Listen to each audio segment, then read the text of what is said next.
I thought we might be in trouble this morning when I found out it was Skip Burtman's birthday, and I know how that leads to things, and especially in this tournament. But look, we did a lot of great things to win that game tonight, and we did a few things that obviously caused us to lose the game. So it's a hell of a game. Both sides did things to win. Both sides did things to lose.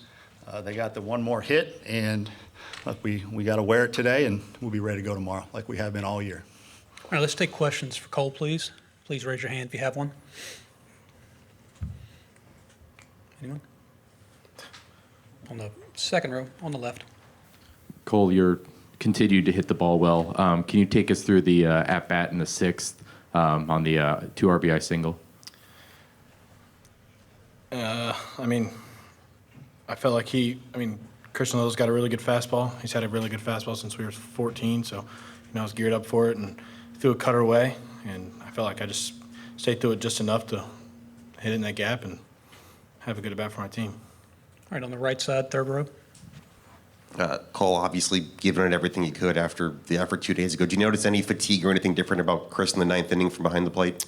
No, I didn't. I thought Chris was himself. I thought, maybe a few pitches got back to the middle of the plate, but I thought Chris was himself. And, like I told him after the game, nothing to hang his head about. He's an assassin up there, and just keep doing what he's doing. Next question for Cole.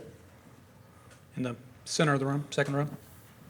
Hey, Cole, when Matt came out to chat with Chris there, and I think it was the ninth, what did he say to Chris and you guys, in that moment? It was more of like just making sure we're covering everything if he was to bunt there. But, Matt at the end of the day told Veach, like, hey, it's time to like buckle down and be who you are, and stuff just didn't go our way. Any more questions for Cole? If not, Cole, we appreciate your time tonight. Thank you. See you again tomorrow.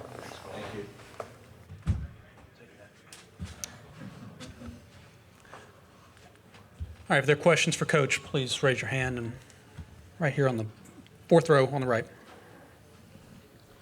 Alex Day, College Baseball Central. Coach, was there any hesitation in going to Veach in that situation with him having thrown 67 pitches on Tuesday? No, he made it very clear that if we got in the right spot, that he felt he had probably 3 to 4 outs in him. He made it very clear, and we were in the right spot. He's obviously done for the weekend. We had made the decision that if he did pitch today, that would be it for the week.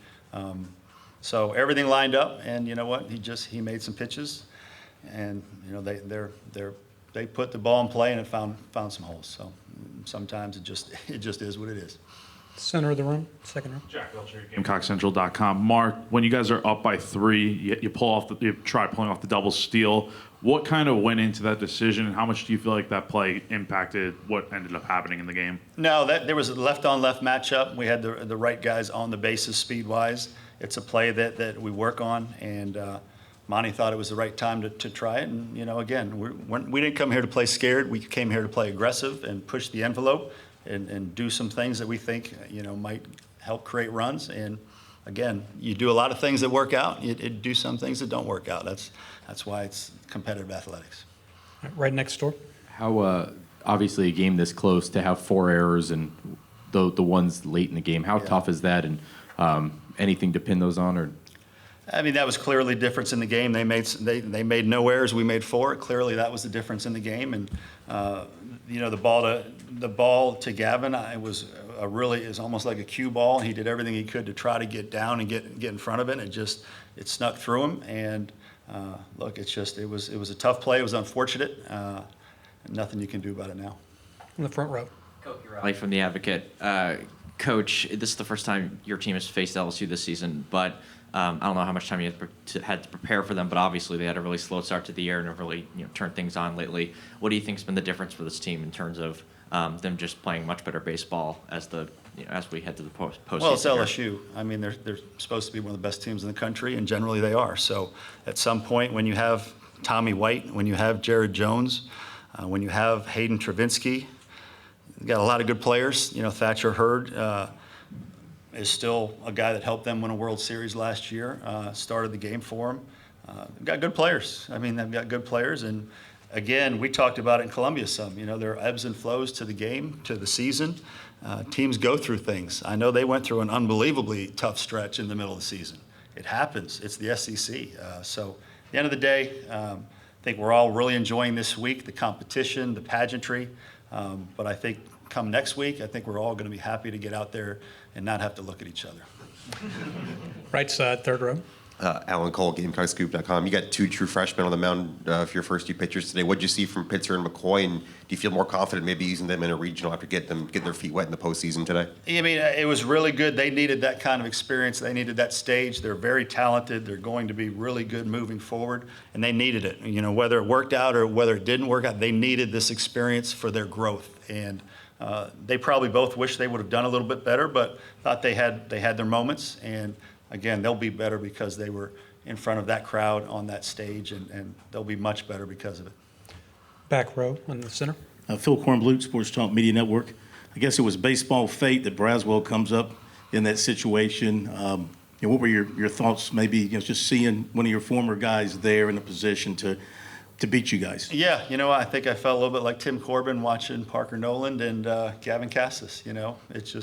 It's the age we're in, the transfer portal age. Guys are moving around to different teams and trying to make the most of their careers, and that's something you don't begrudge anybody. On the right, fourth row. On the sacrifice fly that tied the game, you went out to chat with the umpires. Were you trying to challenge something there, or what was that? We were just trying to see if they were absolutely 100% positive, because we had already appealed it, and the umpire was right there, and they just felt like there was no reason to go look at it, and we didn't go. But we talked about it, and the umpire assured me that he was 100% positive the guy did not leave early. At second. Front row.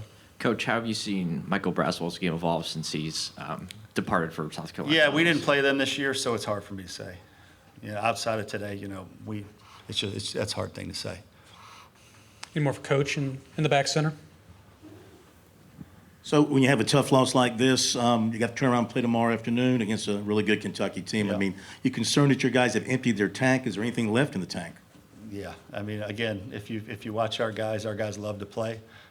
There was disappointment in that dugout. It stings, and the only reason it stings is because it matters so much, and they love playing together. So they get a chance to do it again tomorrow. That was our message. If it didn't sting so much, it's because it doesn't mean that much. And look, it was a hell of a game. It's a hell of a week, and it's going to serve us well moving into next weekend. One of these teams was going to be very disappointed coming in here tonight. Today's our turn. But it doesn't do anything for our resolve to continue to get better, continue to support each other, and be ready for the next.